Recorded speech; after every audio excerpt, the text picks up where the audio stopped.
for us, when you start the season, you don't want to be in this situation coming at the end of it. But with that being said, there's organizations that we're used to winning here, and there's some that every year that teams are out. So it's not something we want to get used to, but I think at the end of it, there's things to be learned from and things to take from this season and move on.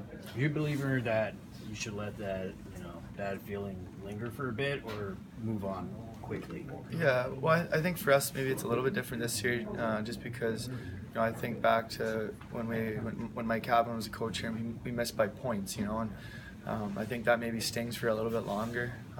We've kind of known our fate here for a little bit, as bad as that sounds.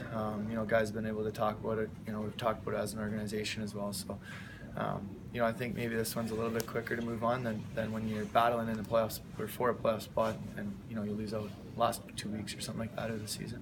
When you talk about what kind of went wrong this year, what are the subjects that come up?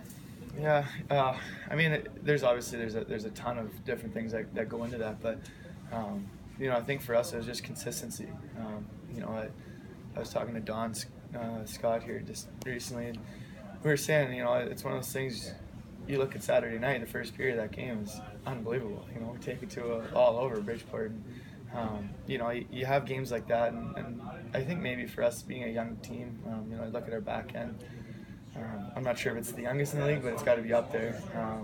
And then you bring in a bunch of young players. So it's one of those things. Hopefully, we can learn from that.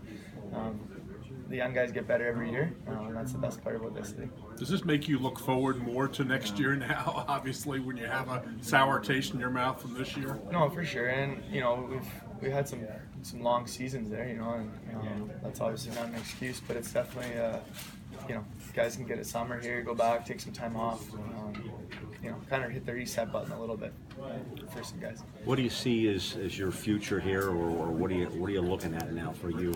It's a good question. I'll just have to wait and see.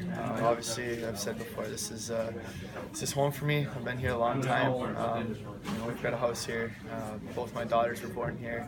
My wife and I both love it. So, it's one of those things where I'm just gonna have to let it play out.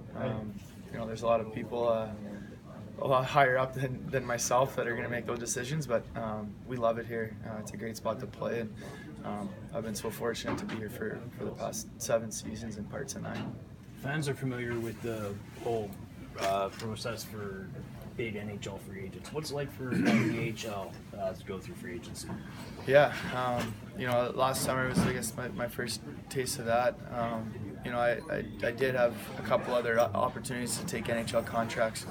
A few other teams, and I just sort of decided that I had a 3.5-month-old daughter, that to move her out of a house and put my life through all that at such a young age for my daughter, that it was going to be difficult. So that's, obviously, as you get a little bit older, there's some things that go into deciding where we want to be, and that was kind of the choice that we had made. But as far as what it has in store for this coming summer, I'm not quite sure, but I guess we'll have to wait till July 1st and kind of go through all of that. But yeah, we do love it here.